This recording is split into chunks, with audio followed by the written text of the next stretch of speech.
Very good morning to all of you, my dear students of class ninth. Most of the students asked me, sir, some topics are left in the electoral politics. So that's why I decided to make a very interesting video on what the topics which are left. Okay, so the first topic that was left in electoral politics was Independent Election Commission. So, what do you mean by Independent Election Commission? In the offline classes, students, I have already told you about the Election Commission and its function.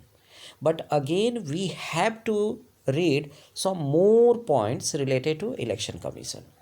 So, first of all, to know whether the Election Commission conducted is fair or not, we just to know who conducts the election. यानी पहले ये देखें इससे पहले कि election कौन conduct कराता है, वो सही है या नहीं, गलत है या गलत है तो इसमें गलत किसने किया है, इन सब चीज़ों को जानने से पहले हमें ये देख लेना है कि इलेक्शन आखिरकार कंडक्ट कराता कौन है, who conducts the election in India. So first of all you should know Election Commission was founded in India in 1951. 25th January 1951. It is very much powerful institution of India. As you know, the election commissioner is appointed by the President of India. But dear students, once it get appointed, it also does not listen or does not do not responsible towards the President. So it is an independent body, students. So first of all, Election Commission conducts any kind of election in India. To say it is fair, the election should be independent. यानी अच्छी बात है भाई, ऐसा होना भी चाहिए कि हम इस बात को कह सकते हैं कि इलेक्शन अगर फेयर है या फेयर होना चाहिए तो उसके लिए इलेक्शन कमीशन को क्या होना होगा, इंडिपेंडेंट होना होगा. इंडिपेंडेंट का मतलब क्या होता है, does not work in the influence of ruling party. यही ना, हमेशा से लोगों के मन में यही शक रहता है, हमेशा से यही संदेह के घेरे में ये इलेक्शन कमीशन रहता है कि जो रूलिंग पार्टी है उसके फेवर में कुछ डिसीजंस लिए जाते हैं, some decisions are taken in the favour of ruling party. लेकिन ये बात सही नहीं है and should not have the influence of the government और द रूलिंग पार्टी.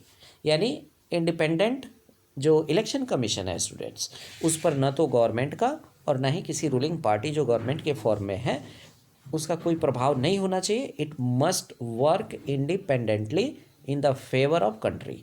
देश के हित के लिए इसको डिसीजंस लेने चाहिए. बट ये आरोप हमेशा से लगता रहा है इलेक्शन कमीशन पर कि जिसकी गवर्नमेंट होती है उसके फेवर में कुछ डिसीजंस लिए जाते हैं. खैर ये जांच का विषय है students.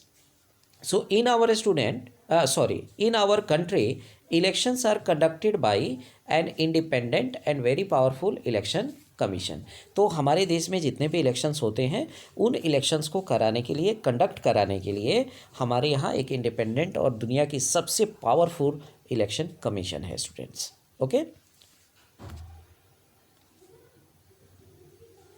so let's begin the functions of Election Commission of India. As I have told you, it is the most powerful independent body of India, that does not work in the favor of any government or ruling party. So what the functions, इसको हम लोग इस slide में देख लेते हैं. Election commission takes decision on every aspect of conduct and control of election from announcement of election to the declaration of result. यानी election commission जो है वो हर बिंदु पर, चाहे वो कंडक्शन ऑफ इलेक्शन हो, चाहे कंट्रोल ऑफ इलेक्शन हो, जिस दिन से इलेक्शन का अनाउंसमेंट होता है और जब तक रिजल्ट नहीं निकलता है तब तक हर एस्पेक्ट पे if any kind of decision is taken, that is taken by election commission. हर तरह का जो डिसीजन है वो इलेक्शन कमीशन के द्वारा ही लिया जाता है. It implements the code of conduct. So code of conduct, you already know that no any government vehicle, no any government means can't be used by the any candidate or any political party or any religious place should be avoided for any kind of election gathering. Understood? So that comes in the code of conduct and punishes any candidate or party that violates it. जाहिर सी बात है कोई भी party जो है अगर code of conduct का उल्लंघन करती है या कोई कैंडिडेट करता है तो फिर उसके लिए पनिशमेंट किसके द्वारा निर्धारित होता है? इलेक्शन कमीशन के द्वारा। Understood?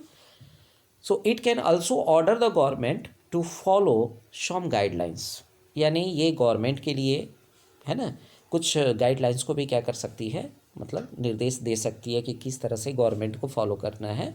To prevent use and misuse of governmental powers to enhance its chances to win elections. हाँ, ये बात तो बिल्कुल सही है स्टूडेंट्स कि जो पार्टी गवर्नमेंट में है उसके पास कुछ पावर्स तो ज़्यादा हैं, है ना, अपोजिशन की अपेक्षा ज़्यादा पावर है। So in that case it passes some order to stop the use of any kind of power to enhance it chance to win the election, ताकि वो किसी तरह से इलेक्शन को जीतने का प्रयास न कर सके। और to transfer some governmental officials, या फिर वो किसी भी गवर्नमेंटल जो ऑफिशियल्स हैं, मतलब ऑफिसर्स जो होते हैं, उनको क्या करती है इलेक्शन कमीशन जो होती है वह उनके ट्रांसफ़र से संबंधी जो ऑर्डर है उसको पास करती है। कहीं ऐसा ना हो कि जो रनिंग गवर्नमेंट है वो कुछ इस तरह के अफसर्स को अपने यहाँ ला ले, कुछ इस तरह के जो ऑफिशियल्स हैं उनको ला ले जिनसे उसको बेनिफिट होता हो, तो इस पर भी नज़र रखती है कौन? Election commission. So when on election duty, government officials work under the control of election commission and not the government.